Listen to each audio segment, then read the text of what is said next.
Ramayana Divine Loophole by Sanjay Patel, pages 114 to 123.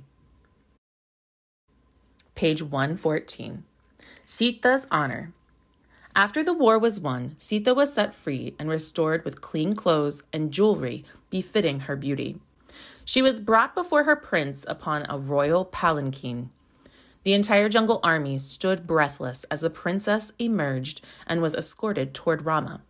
Sita presented Rama with a victory garland, but instead of hugs and kisses, Rama stared coldly at her and spoke with chilling words. The blue prince rejected Sita for having spent so many nights in another man's home. The princess felt so disgraced and heartbroken that she asked Lakshman to build her a cremation fire. Sita then spoke so everyone could hear.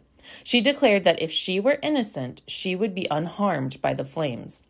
Otherwise, she would gladly let herself perish before anyone who questioned her honor. Sita bravely walked into the fire and stood in its center. Page 117. Glowing Goddess. Sita's body burned with a golden, pure light, giving her the aura of a goddess. Then Agni, the great fire god, emerged from the flames. The god explained to Rama that Sita was more pure than his own flame.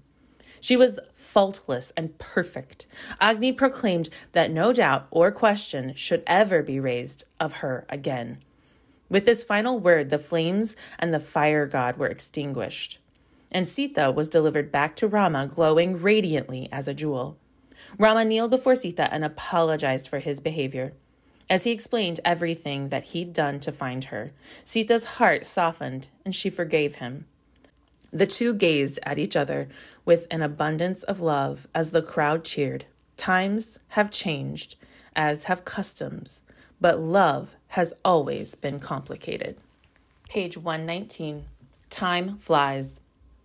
With just a day left in their 14-year exile, Rama, Sita, and Lakshman were excited to go home. Rama bid farewell to his comrades and invited his loyal generals to join him. They all hopped aboard Ravana's chariot and quickly sped off from Lanka. From the vantage point high in the sky, Rama showed Sita the great bridge over the ocean and then the tall peaks of Kishkinda, home of the Vanara tribes. Swiftly, they passed over Panchavati, their home in the jungle, and over Dandaka forest, and past the hills of Chitrakuta. Before long, they crossed over the banks of the Sarayu River, and the chariot turned to follow the river's winding path, for Rama knew that its swift currents would lead them home. As they crested the hills, a brilliant sight grew in the distance. Golden towers and gleaming domes rose majestically from the horizon as they rapidly approached the mighty gates of Ayodhya. Rama and Sita were finally home. Page 120. King at Last. And so it was, on the anniversary of their 14 years of exile, that Rama and Sita were both finally crowned the rightful king and queen. As Rama took up the throne, he saw the sandals that his brother had placed in his absence.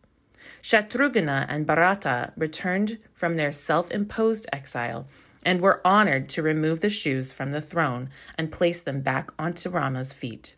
With that gesture, the people rejoiced for the return of their king.